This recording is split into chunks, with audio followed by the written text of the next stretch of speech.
So John, if I can hand over to you, be kind with him, guys, because he's a bit of a rookie. You know, he's new to this industry, feeling his way. And I look forward to hearing what each of you has to share from London, Lausanne, from Paris, and from Barcelona. Great, Matt. Thank you so much. And as Matt said, we have 4 of the best schools in the world represented here in our very first admissions panel. I've been to all of these schools, and I can tell you that each one almost feels a little bit like home to me. And that may sound strange, but you know, earlier in my life, I lived in London, and LBS has a magnificent campus right next to a beautiful park where I have picnicked in the past. And of course, I've been to HEC a number of times on some of their very fancy trips that I really enjoy, like going into the Champagne Caves or going to the Bordeaux country. It's magnificent. And I've been to IMD. It's a very modern, cool campus right on the lake in Switzerland. It's one of the most beautiful spots you'll ever see on the face of the earth. And obviously in Barcelona, which is by far one of my favorite cities in the world, okay? Barcelona is a great, dynamic, young, vibrant city, a great place to spend a year or two studying for an MBA. So Anna, Sarah, David, and Paula, thank you so much for being with us. Obviously, we are in unprecedented times. It's almost a cliche by now. We hear that term so often. And many schools are making different kinds of accommodations for their applicants right now. And I wonder if each of you might speak about the current admissions season and what accommodations, if any, you have made in changing it or modifying the way you think about it for current applicants, including those who might be admits, who are wondering, wow, you know what the big question of course is, will the new term start online or in a physical classroom? And of course, no one knows. So we don't have to worry about it. We know it's going to happen though, whether it happens online or in a classroom, or in fact, something in between, which may in fact be where a lot of schools go. But maybe we can start off, David, why don't you start off with what accommodations have been made to deal with this unusual period right now? Sure. Okay. Thanks, John. And thank you very much for inviting me to join. So yeah, it's been an eventful year, unlike one I've ever known. And I thought I worked hard before, but wow, it's busy. I think we've right from the start of this thought we want to still bring in the same size class and the same caliber of candidates, but we might have to make some adjustments to end up there. And so the main adjustment we're making is to listen to candidates, to tell them what we know. And at the moment, as you said, nobody really knows anything about how the world will change, who can fly where, etc., etc.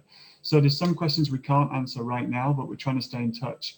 Other things we have adjusted, we've extended one of the commitment fee deadlines for the largest group of admits, just to give a little more time for us to talk about perhaps when we do know a bit more, and for them to think about what to do in 3 months' time.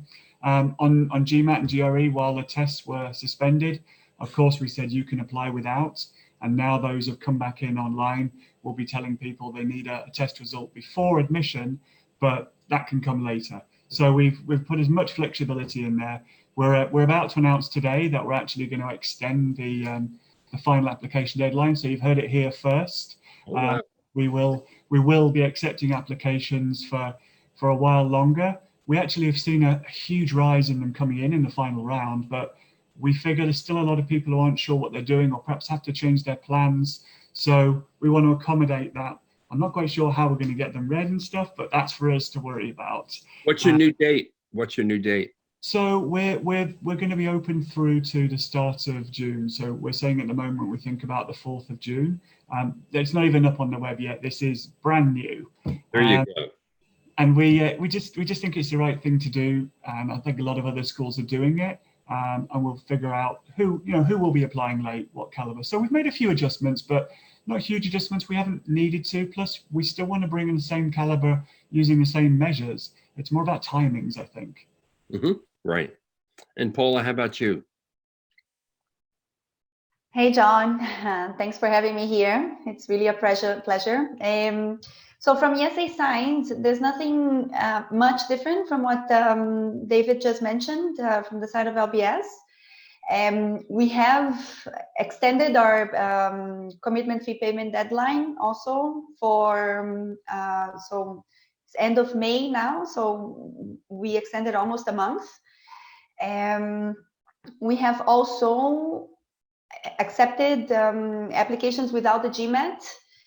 Now, what we are dealing is the people that don't have GMATs from China, since the GMAT and the GRE online solutions are not going to be present there. So this is one of the discussions that we're having in the team now on what we do, like, do we waive the GMAT and GRE? Do we apply our own test, which is something that we don't do for the MBA, but maybe we can open exceptions.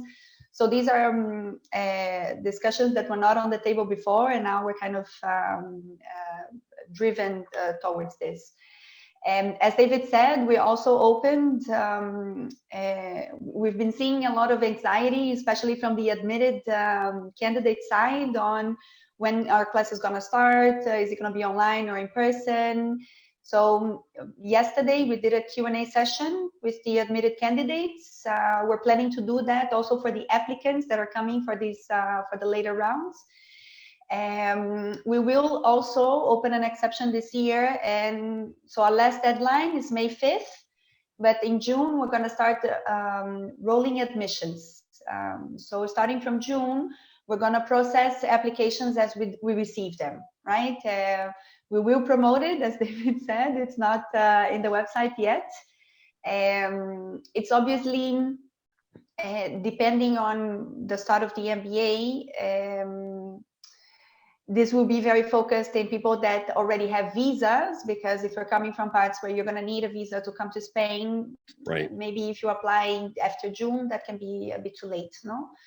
And yes, so, and in terms of accommodating, not only for the admitted, the discussion that we're having is, when do we start, right? Is it going to be a month later, January? Do we start online? So our Q&A session yesterday for the admitted was kind of to show some scenarios. We've given ourselves a date to communicate what our main strategy is going to be, and that's going to be May 20, that we're going to announce to our admitted candidates what's our plan A, given how things are going to be, not only in Spain, but other parts of the world, given especially visa requirements. Right. And Sara, what's the picture at HEC? Yeah, so a lot is similar. We've allowed a little bit more flexibility around GRE GMAT submissions, but we do require it before the start of the intake. I think we're fortunate because we have a small class size and the demand has been growing. Therefore, we don't want to change anything about the way that we select students, how we select, etc. What we really are lucky to have is the January intake, because what we can allow students, so everything's planned in person September, but if anyone has a problem with a visa, if there's any kind of restriction on travel, they're able to defer to January. And we're allowing students to defer up until the last moment, so they can feel really confident and reassured that worst case, they'll start their MBA 4 months later. But all is set to go for September. Our fingers are crossed. We're doing everything and kind of operating as normal, except for flexibility in those regions where the GMAT or GRE have to be submitted before the intake. And you don't have a cutoff date for deferment? Because I'm wondering, how are you going to manage yield if you allow people to defer up to that last moment?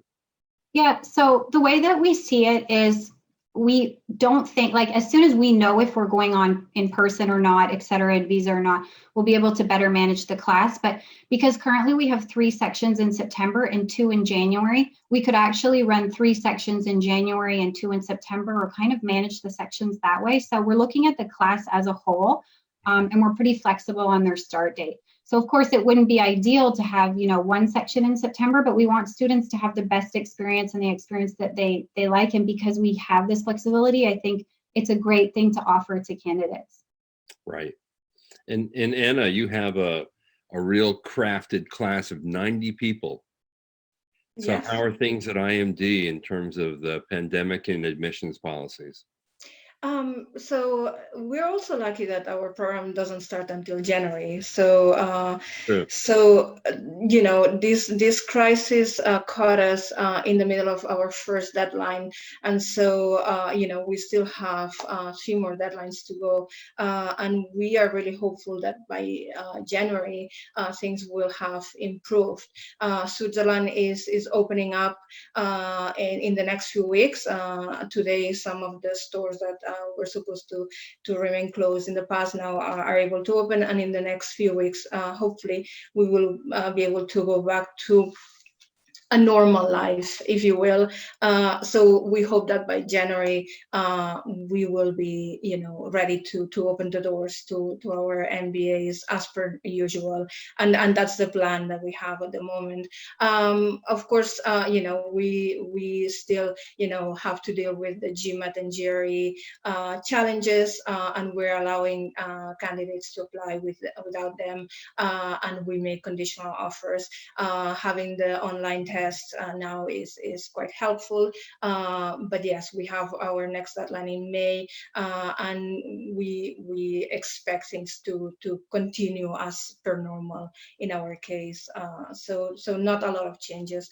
We haven't really had any deferral requests just yet because of the coronavirus. So I think we're gonna go really on a case-by-case basis if we receive such requests. But so far, we expect to open in January as per usual. Right. What's happening with GMATs and GREs? Are we seeing different kinds of scores than we might typically see? Because a lot of people weren't able to take the test. Some people have been just taking the at-home test. It's new. It's different. What are you seeing? Any differences in the applicants and those who've been already admitted in your programs on scores? Are you accepting lower GMATs or GREs than you might otherwise have in the past? David? Yeah, so do you know what? The whole year is turned upside down a little bit. So right from the start, I said, this is probably the area where we need to decide now to have some flexibility, because people have been caught out in their preparations in terms of, oh, I was going to prepare for this month intensively. Now I'm glued to my screen working. And I know that because I am too. So I anticipate the scores will probably drop a little bit because we've allowed it to. We are using our discretion. We're always pretty careful not to become too obsessed with GMATs. I think maybe we have that in Europe. We tend to take that view a little more than the US. Maybe it's linked to the sort of rankings out there. So that's what I see. I might be pleasantly surprised. The last group of admits we made, the score was as high as ever. So it all depends on what happens at the back end of the year. But I think what we tried to do is prepare ourselves to say individual quality first and figure out the rest. So I don't know where it'll end up, but we've kind of made mental provision that this could happen and be comfortable with it. Is that true at your other schools here, Sara and Paula and Anna? I found that it's given us kind of a flexibility and a boost. I've seen a couple atypical profiles who have applied without for the moment, who are planning to apply before the intake. So they submitted their application before the online versions were available. And I think because schools are marketing more of a flexibility, profiles before that might have been intimidated are kind of making this choice to try. So I think that's amazing. And in another way, I think that it's pretty great is, imagine the stress of going to the GMAT center or the GRE center. There's people, there's time, there's a clock. You can now do it from like the comfort of your own home. And I think part of the stress of the test is the environment. So I'm really hoping that for people, it's more comfortable, they're relaxed, they're in their own surroundings. So I'm hoping that this is going to benefit everyone. Let's see, because it's only been a month, so the transferring the official scores, it's still a little slow. So we haven't seen many from the online tests yet, but I'm very hopeful. Right. Paula? I think that the only the major concerns on the candidate side is that instead of being able to use like a scrap paper, you have to use the online whiteboard, right? So pretty candidates controversial. were a bit, yeah, they were a bit scared of that. And from our side, we had to choose something to compromise, and we thought that well, GMAT could be this criteria, but we always do a cross check with the academic performance, right? Because Right. IESE is an extremely demanding school, academically speaking. So we need to be sure that people will be able to follow up with the classes, that they will be able, you know, to contribute with the case discussion. So we make sure that we know that this person is academically capable before admitting someone, you know, like in the 600 or 500 high, right? Sure. So we've been careful on that, but I'm not gonna say that we haven't allowed people with lower than usual GMATs. Yes. Right. And I'm also thinking, you know, what David's point is right. U.S. schools are almost obsessed with these tests. They over-index them unfairly for themselves and their candidates, frankly.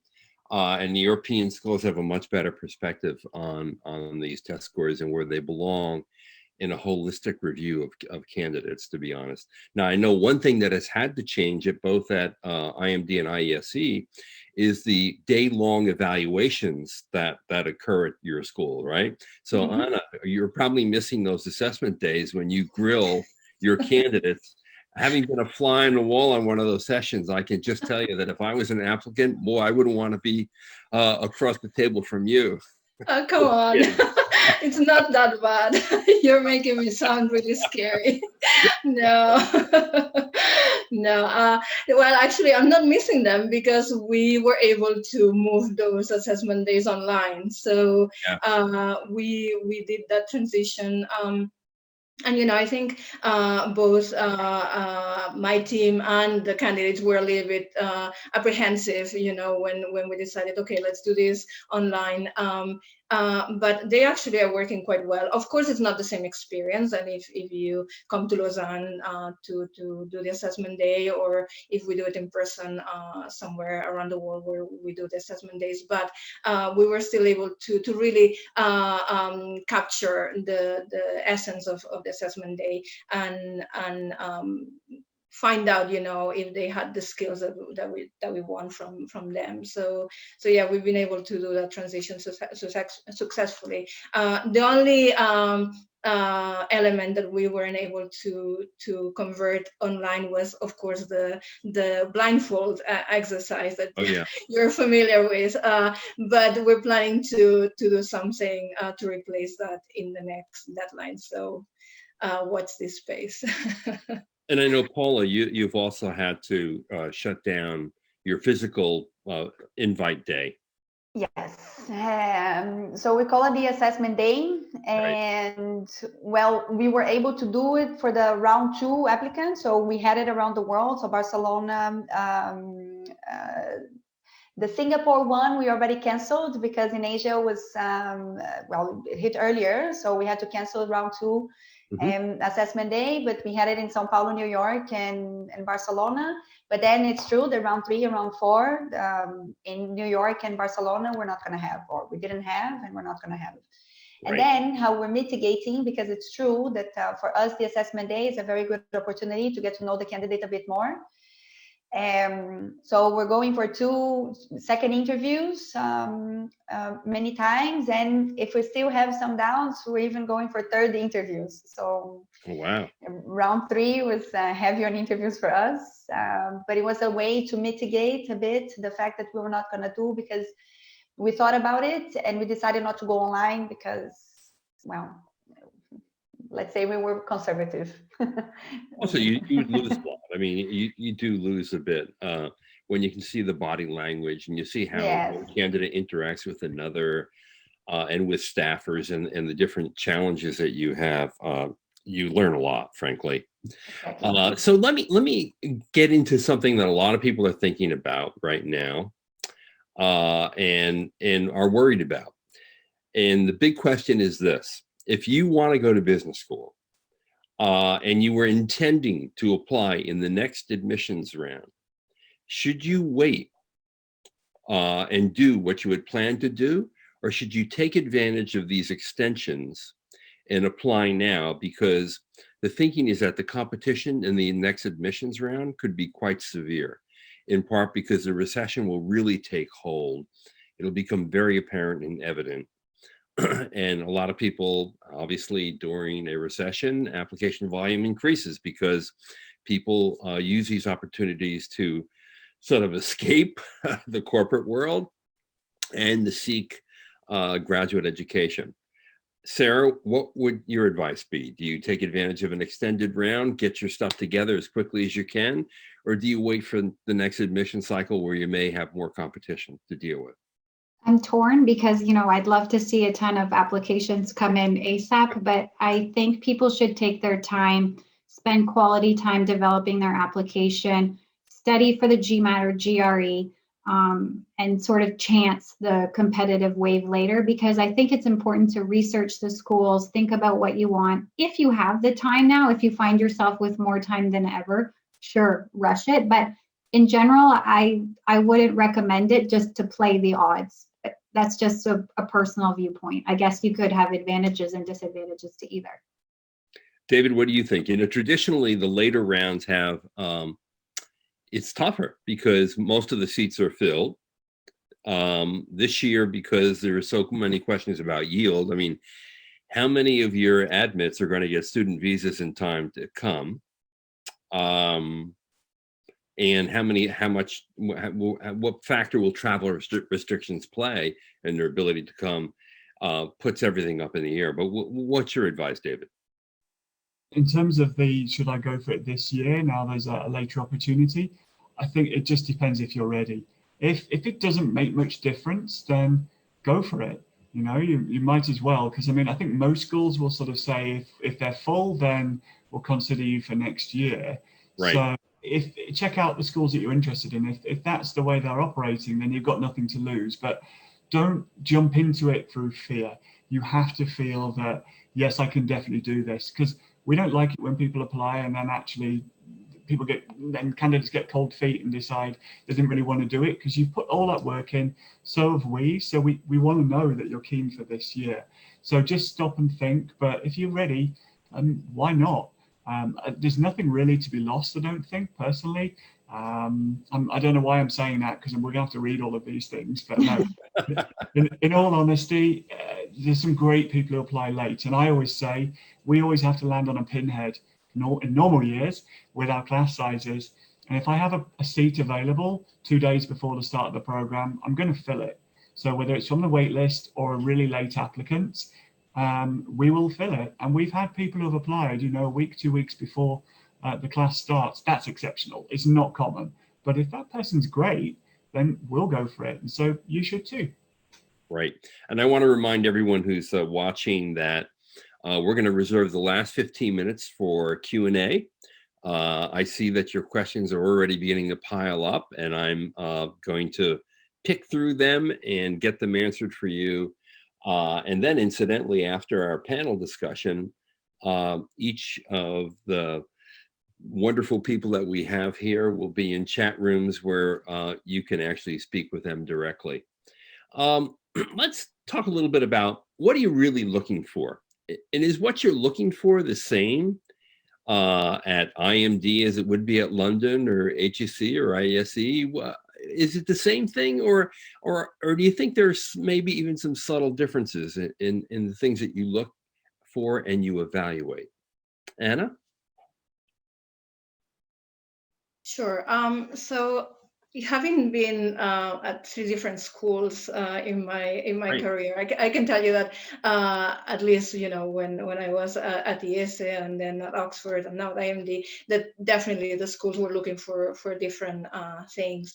At IMD, we look for candidates that not only have the professional experience and progression that we think is going to be good enough to be able to share their experiences in class, but also international experience. But we also look for a lot of those soft skills that are kind of, it's more difficult to pinpoint, but how to deal with ambiguity. I think nowadays, especially with what we're living at this moment, being able to deal with these strange times really is what's going to differentiate the leaders from the rest of the pack.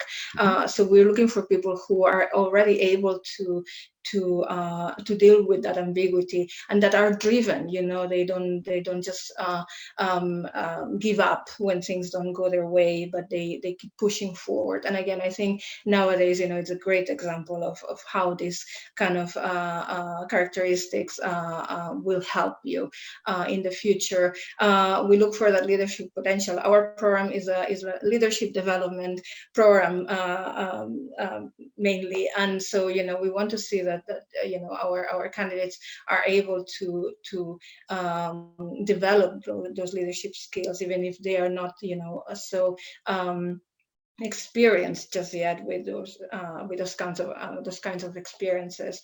So those are some of the kind of unique soft skills that we're looking for in our candidates.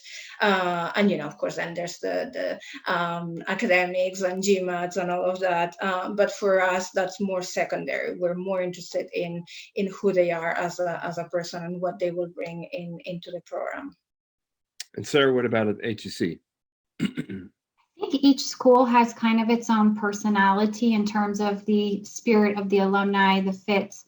Of course, I agree with all of those. And I think European schools tend to have a lot in common in terms of an international, open-minded population who have worked or studied abroad. One thing that we look for that hasn't really been said is collaborative, because there's a lot of teamwork, and great leaders work in teams and inspire others. So we try to measure that and the fit element, and we try to do that through our alumni interviews. So we have 2 mandatory alumni interviews. The alumni have the final say on the admissions decision. So I think we've talked about this before, but if I find a candidate, they're perfect, they have a high GMAT, a super CV, but the 2 alumni say no, the candidate is unable to join HEC. So it breaks your heart from time to time, but fit with the school is very important. And I think each school measures that in their own way. But for us, it's these interviews, which we've used to do only in person with some Zoom in rare and exotic countries, but they're all going by Zoom so far for the last jury, and it's going quite well. So yeah, that would be the one little thing I think that you should really research if you're looking for a school. Meet alumni, talk to them, talk to current students. Do you feel comfortable? Is this the place where you feel at home, that you're going to be proud to represent for the coming years? Right, that's good. And David, there's often this notion that London is the place for finance. Of course, London is a place for everything, just like all the schools are, and you want to craft a class with great diversity, and that includes industry background and work experience in addition to geography and other factors. Do you look for something that's different than what Anna or Sarah might look for? I mean, I everything that I heard before echoes with me in terms of what we're looking for, but I'm trying to think, so what stands out, what's different? We all have our own identities, right? Each school has an identity, and the students will reflect that identity. If we do our jobs properly, we'll get that continuity of the same kind of LBS people coming through, or whichever school it is. And what makes that package? I think above all, for me, it's the idea of an inquiring mind and someone who's fascinated by other views gathered from around the world. So somebody who's open for growth, for personal growth. I mean, a good business school program will help you to develop yourself in order to make good decisions. And a lot about is making good decisions in not just your career, but everyday business decisions, but taking on board data and analyzing it, and data being people's views and lots of different perspectives. So for me, I think being interested in those views and also recognizing that you have to and want to share your experiences are 2 really important factors. But I'd agree with every other word I've heard being driven, collaborative, dealing with ambiguity. These are factors that everybody needs in business and society going forward, and therefore we require them in the business school. Right, exactly. Paul, I don't know, is there something to add? You know that I was thinking about this, and while David was speaking, I was like, I think that what's missing is willingness to share, and then he just finished it with that. Thanks, David. But I think that in IESE, that's especially important because, as in all the business schools in Europe, it's very international, right?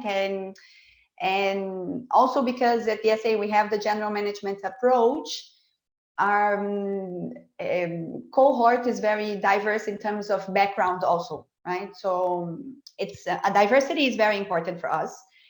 But then if you're in a case class and you bring all that diversity and you're not really willing to share, like what's the point, right?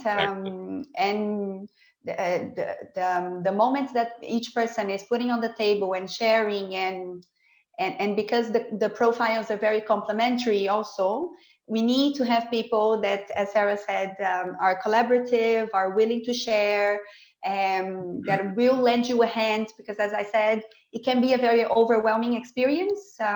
It's very demanding. So also having the feeling that you have someone by your side that you can trust and rely when, when things are going a bit bad, when you're stressed, when you're anxious because of an interview, and you know that you have someone that you can count on to practice that interview with you, to discuss the case, to do the final project, that nobody is gonna, people will have your back, right? And everything is very subjective, no? So what we try to do is have a very personalized admission process, right? And in the admissions committee, we're all alumni. So all the interviews are done by alumni, but it's us. So we kind of really get to know the candidate personally. And you've been to one of our committees, no? You know how much detail we can go to each candidate. And we really, at least we have the feeling that we really know them, not only from a professional standpoint, but also from a personal one. Yeah. Now, we all deal and are hindered by stereotypes, right? And each of your schools is in a distinct European country with a distinct culture. Spain, France, Switzerland, England. And yet you are assembling classes in a true global environment. So to what extent does your school really have a personality? And is the personality, does it have anything to do with your actual location or not? David?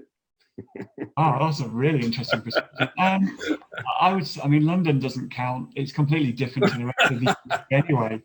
Sincerely, if you live outside of London, you kind of look down at London and you're thinking, this is so different. And all the voting history, everything is different within London.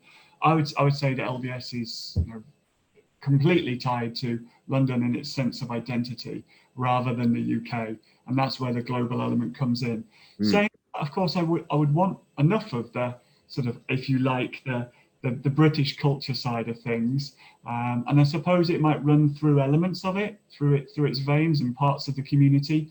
But it's been a long time since it's been a British school for British candidates, and a long time before my time, many deans ago. That's when we were first set up. So, but yeah, I think the identity is formed from the people that come in, and those of us, hopefully, who try and keep the same thing running onwards. But for me, I'd say LBS is London rather than LBS is British. Yeah, interesting. Sara, how would you answer that question? HEC Paris has a long history, and I think when we think of France, we think of different historic elements and things that the country has brought to the world. So we're very tied to this history in terms of like our reputation, our historical excellence, but then we have those cultural historic elements even embedded in our campus. So we have our own chateau. So when you walk around the campus, you really feel embedded in this history. If you stop to go to the chateau, you have like the most beautiful wine and cheese. So the stereotypes about I've France had a are little kind of, wine in that chateau. I've got to say, it's quite a Yeah. lovely experience. yeah, and it's something personally, I remember Googling HEC before I joined and dreaming about working somewhere so beautiful. And as a student who's there to like study or to stay in France after, I'm just in love with all of those things, and I've stayed now more than 5 years. So the beauty, the cultural, being able to go to the Louvre as a student and see the most beautiful paintings in the world, to walk around the city for free, it's just stunning. So I think we bring the stereotypes of Paris is the most beautiful city in the world and offer it to our students, but I'm very biased, of course. Well, Paula's going to now talk about Gaudi. Well, yeah, but it's true. You walk around the city and it's an open air museum, no, with all the Gaudis. Well, for me, when I was doing my MBA, I'm an alumna from the class of 2016. I come from Brazil. It was the first time that I was stepping in Europe, and it was very different, from what I had home. So culturally speaking, you do have a lot to offer. On the counter side, Barcelona is also can be seen as a party city, and this is where we fall a bit on the trap that we don't want students to come to Barcelona because it's a party city, right? I think that there's a lot that you have to handle. Although I will say that 20-somethings can find a party wherever they go. Well, that's true. So it's nice that it's Barcelona, but it shouldn't be the top Yes. the top criteria, right? In your Well, those in your late night dinners, Yes, but it's true that because the MBA is so demanding and it can be very stressful and overwhelming, it's nice that when you leave the campus, you're in Barcelona, and it's a beautiful city. You have the architecture, the weather is great, it's always sunny. So it's kind of a warm hug in the middle of everything that we're living in the MBA. So I do think that Barcelona is the cherry on the top. But we don't want people to come just because it's Barcelona and it's right. So like we're very careful when people list Barcelona as one of the criteria, because we want to be careful if that person is not going to be just writer in the team. Sure. So yeah. And Anna, does the Swiss reputation for efficiency, cleanliness, and get down to business, is that what IMD is all about? Well, there's some Swiss elements in the school, most definitely. But again, I think one of the things that surprised me about Switzerland is how international it is. I think 25% of the population in Switzerland are not non-Swiss, and even the Swiss are not all of them real Swiss, meaning they either obtain the passport later on and so on. So it's a super international place.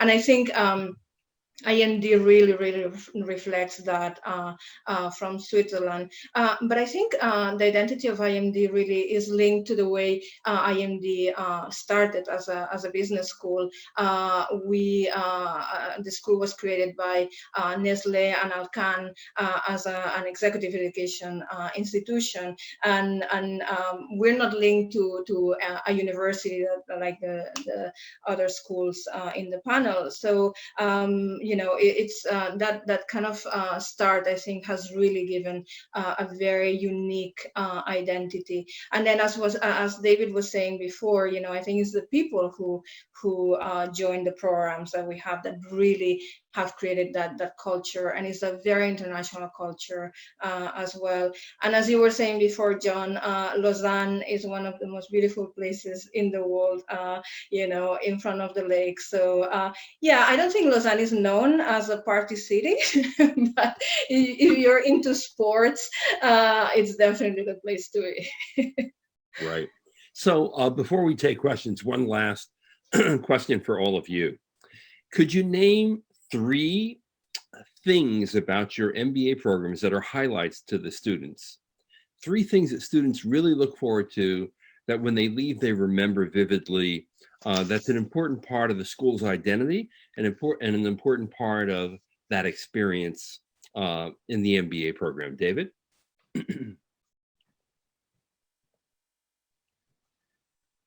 Okay, so 3 things that highlights. Do you mean specific things within the content of the program, or just the main experience? Like 3 things students really enjoy and really remember, and it really makes a difference to them. Okay, so I think it's more of a general feel, but the way that we bring people from around the world together, and the openness of students and the friendships they make.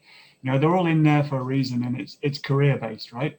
Take your career forwards in so many steps and set yourself up for life, but perhaps they underestimate the amount of friendships they make, and I think that's hugely important. This is a big part of your life.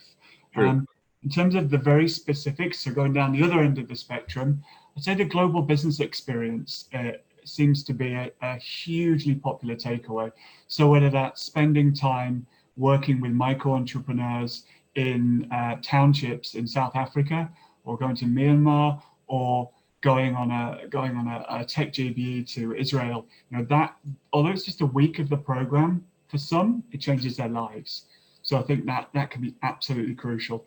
Other than that, it's the flexibility. It's the fact that they can not just choose, they've got the core subjects that are all, or then they're selecting the tailored core. So they're picking and choosing during that second half of the first year, and then rolling that out even more in the second year. So it's the ability to build your own MBA even earlier than we used to do it, I think. So the flexibility, the openness of students, and then for one very specific thing, the global business experiences.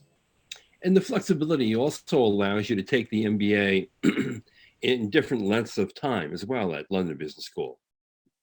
Yeah, absolutely. So we describe it as being 15 to 21 months.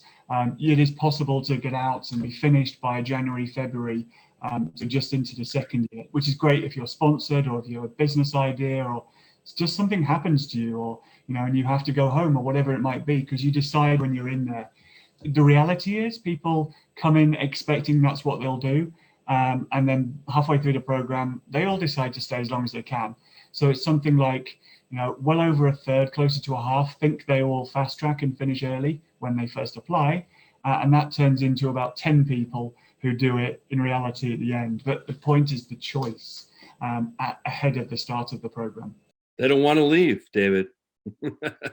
Why would you? Why go back to the real world? Yeah. Paula, what are the 3 things that are special about IESE? Okay.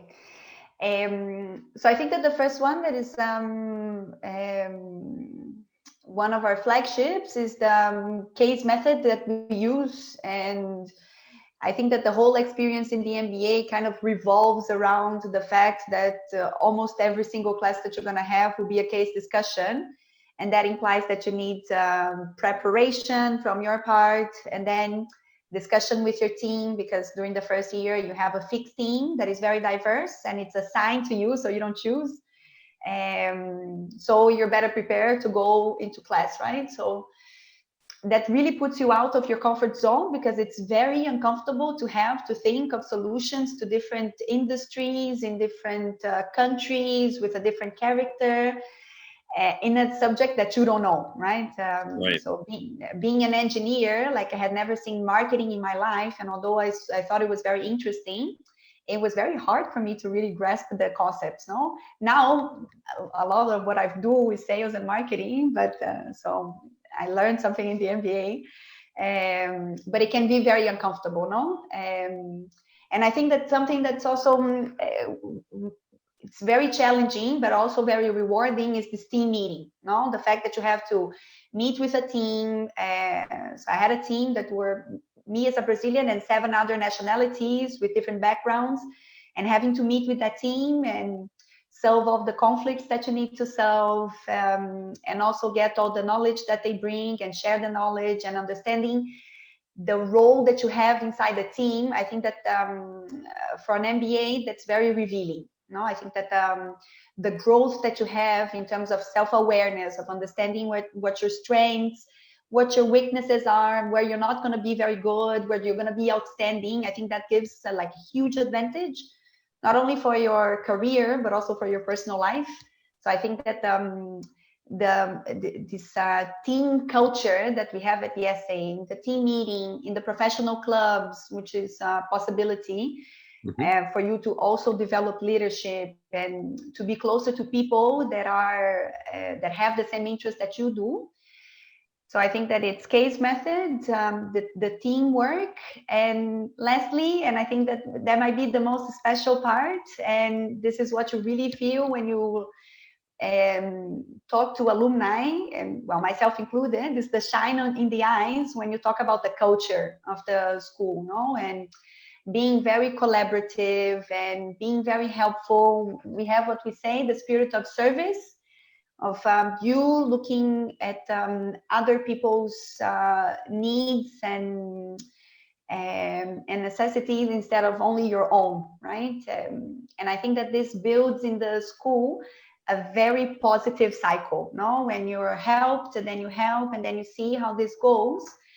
And at the end, I think that with the combination of these three, it's a very transformational experience. So like any alumni that you talk, you can see how transformational that experience was. And I think that I'm sure that any school that you go, the transformation will be somehow different, no? But in our case, it's we like to say that this is what we're really selling, a transformational experience that will mark your life forever. Great. Anna, your three things.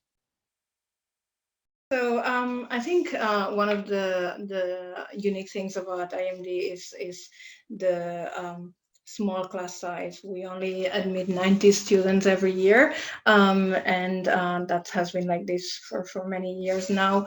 And they spend a year together, and that creates really strong relationships and friendships. And when I travel around the world and I meet alumni from many years ago, and you know, they say that they meet every year, maybe not the 90, but you know, as many as they can in different parts of the world.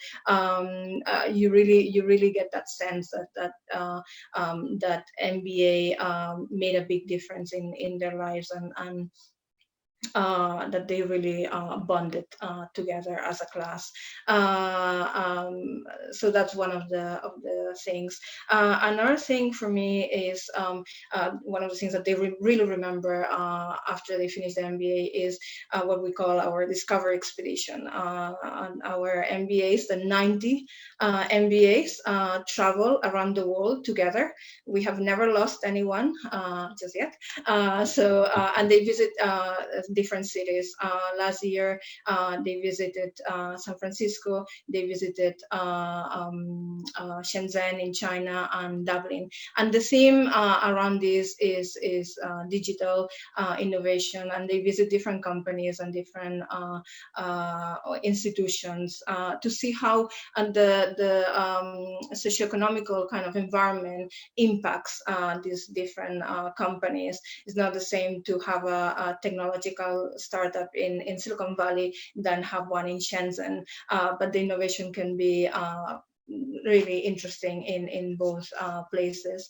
And the last thing that I would kind of want to touch upon is the sense of community. Going back on what I was saying about being a small class, you know, what I really enjoy in at IMD is that everybody seems to be there kind of cheering each other. And you see that in the way our alumni interact with the current class. And it doesn't have to be MBA alumni only, it can be alumni from our executive programs. Because of the small class, again, our professors know all of our students. So there's really a sense of, you know, we're here to help and to do as much as we can for you. You know, generally we tell our prospective candidates, contact an alum, and the majority of them will get back to you as soon as possible. Can I say that all of them will? No, but the majority of them will. So, you know, there's really a sense of we're here to help, and that sense of community is really, really nice. And Sara, before we go off to Q&A for a little bit. I've been struggling to choose which three, so I've decided to put them into kind of buckets. So a lot of students join because of the network, and I think the fact that we have an on-campus MBA residence really helps develop that community. From day one, if you choose to live in our private, it's within our private campus, you have woods, you have volleyball courts, soccer field, tennis courts, this MBA residence, you have a friend anytime, you have activities, club events, and this helps to develop like this lifelong network that we're pretty proud of because of this experience of not only sharing classes, but also after class. If we look at the curriculum, one of the standout items, and I've done it myself and it was incredible, is our leadership seminar, Essentier. So we take you away, sort of challenge your fears, do different teamwork, you're assigned a mentor. The mentor will put, a leader who has to teach others how to build a bridge, and then you'll get feedback on how the strengths and weaknesses of your leadership. Then you'll take a turn as a follower doing these activities. And it's something that both for companies and for yourself allows you to understand what you need to do to be a strong leader, how to work in very diverse teams. So imagine, someone from marketing, from law, from Germany, from Canada, from everywhere, and you're all working on this exercise together. So within the curriculum, it's something alumni always remember and talk about. And then I thought I would choose an extracurricular standout, which is MBAT. So we host the largest MBA Olympics in Europe, maybe in the world. Every year we welcome over 20 schools. So many of the schools here participate year over year. And it goes from a battle of the bands to sports activities to LBS usually brings a double-decker bus and they host a little party by the lake. So this is just a collaborative experience that students from the business schools all enjoy. For our students, it's a leadership exercise because planning this event, it's a 500,000 euro budget. It's time consuming, it's live broadcasted, it's scored, it's marketing, sponsors. So it gives them an experience to, try a new field, but it also is so much fun. That's great. So we have a lot of really good questions and not a whole lot of time. So I might ask each of you to answer one and then we just move on. Here's one I really like from Alex. He says, I'm MBA curious. Yeah. He says basically, for lack of a better term, is it possible to have too much work experience for the purpose of getting into one of your MBA programs? David, what do you say? So when I come to look at this in terms of years of experience, obviously age is not something that we can pick and choose on. There's laws against that, but we have a raft of different programs within the school that suit people at different levels of experience. So that takes care of it very nicely. I'd say in an MBA program, there's a sweet spot, but that spot is quite broad. So having too much means really, I would say you fit into a different group of students with different needs, rather than there's something wrong and you wouldn't be good in this program. It's about us being able to provide you with what you need. So I think we're known, especially all the European schools here, for taking people with a little more than some of the US schools do, because we value that interaction. And also our students come from different educational backgrounds that maybe they take 7 years to come through or 5 years rather than 3 years. So I think it's a fairly normal distribution curve in terms of outliers, but we get great value from those at the top end. So I'm really keen to ensure we continue to get people who have above the average. But when it becomes too high, then look at a program where you'll be surrounded by kindred spirits who you can learn what you need to learn from. David, what's the oldest person you've ever admitted into the MBA program at London? 35? I don't know if I know that, but I'd say we're talking about somebody with over 15 years experience. Wow. So I don't know how it translates into years. And it just felt right. We looked at them carefully and discussed with them about part-time programs and our Sloan Master's program as well, which is designed exactly for this. Right. They weren't right. They were a full-time MBA in nature. We talked to them about who's hiring, what the recruiters are looking for, and what kind of recruiter they were thinking of joining. And they weren't going for an MBB consulting approach anyway. What they wanted was perfectly achievable. They did great. They were fitting right in. They earned the respect of everybody from their maturity and experience. But they also knew what they wanted to get out of being sitting around, much younger, less experienced people who could bring something they couldn't, and that's being from a different generation, more or less. So that worked out fine, but we're pretty careful that people will feel like they fit if they do have above, just as well when people come in with less. We have programs at that end as well to take care of people in the early career stage. Great. Here's another question for non-European Union students thinking of joining a European business school. Given the current situation, how difficult is it to get a working visa in your respective countries? Paula?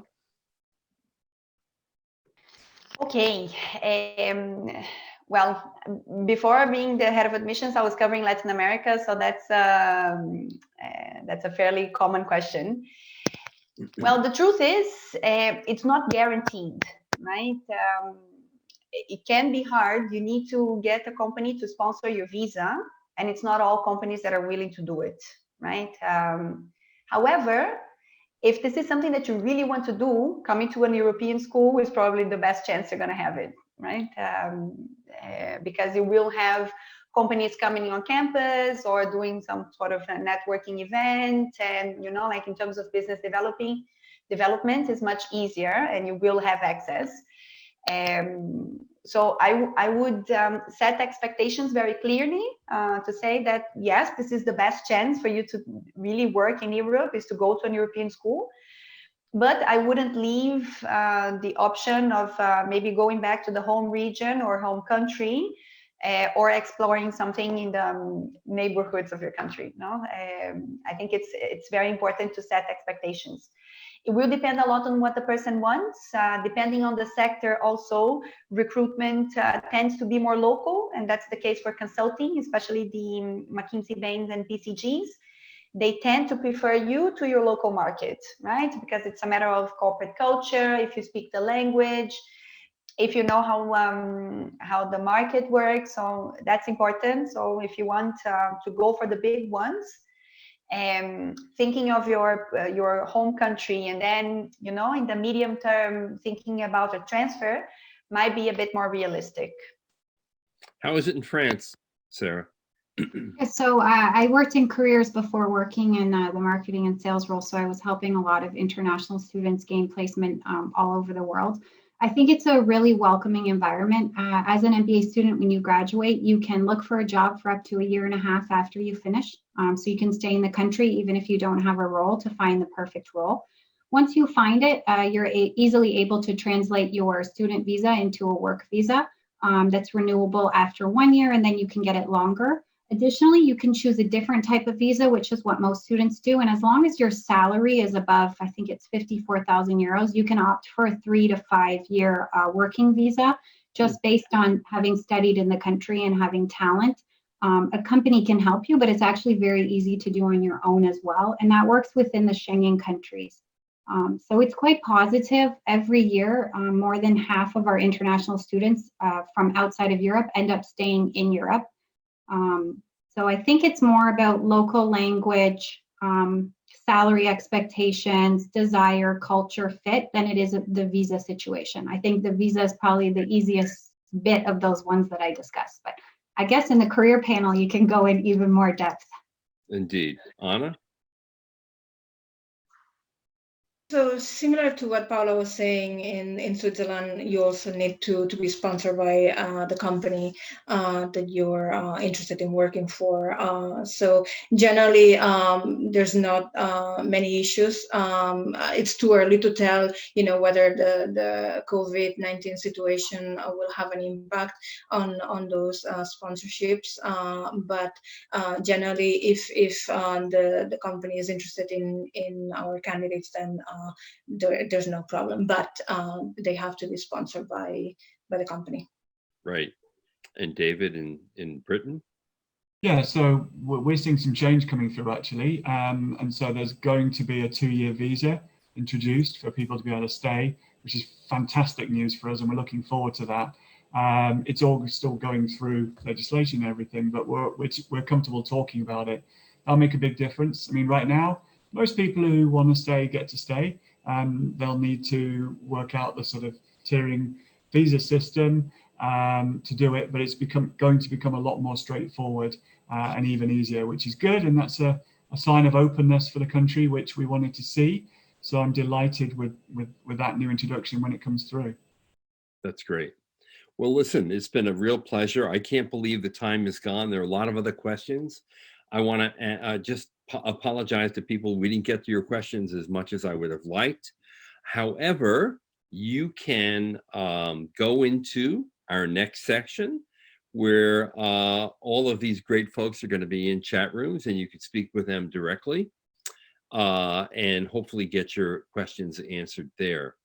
So Paula, David, Anna, and Sarah, thank you so much for joining us today. Stay safe and stay healthy. I can't wait for this to be over so I can visit all of you again. Thanks, Be very John. welcome. Thanks, Thank you, John. Yeah, Bye, guys. you. Have a wonderful day.